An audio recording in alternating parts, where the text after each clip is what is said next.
नमस्कार, मी मनोहर बुरके, बायोफॅक्टर प्रतिनिधी, सायकाड हेडक्वार्टर. आज आपण चांदोर येथील प्रगतशील शेतकरी अनंत आयर यांच्या कांद्याच्या प्लॉटवर आलो आहोत.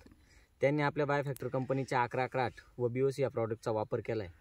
त्याचे त्यांना कशा प्रकारे रिझल्ट आले आज आपण त्यांच्याकडून जाणून घेऊया. नमस्कार. नमस्कार. काय काय वापरलं होतं आपण?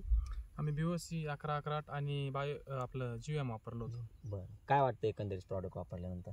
आम्हाला प्रोडक्ट वापरल्यानंतर कांद्यामध्ये चांगल्या प्रकारे बदल आढळून आला. काय काय बदल जाणवतो? त्याच्यात मुळी आपल्या GMचे आहे ना, मुळी डेव्हलपला खाली चांगले रिझल्ट वाटले आम्हाला. आणि BOCचा वरून स्प्रे दिला. BOCचा स्प्रे नंतर कांद्याला बिळुकी वाढ चांगली झाली, मांड चांगली झाली कांद्याची आणि पातींची संख्या वाढली. आणि 11-11-8चा काय रिझल्ट वाटतो? 11-11-8ने आमची कांद्याची वाढ योग्य त्या स्टेजला थांबून आणि त्याच्यात खाली मांड जाड झाली आणि खाली कांद्याची साईज धरायला सुरुवात केली. इतर शेतकऱ्यांना काय सल्ला देऊ शकता?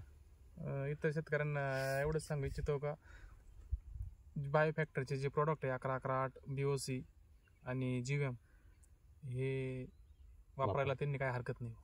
म्हणजे तुम्ही समाधानी आहात एकंदरीत? धन्यवाद.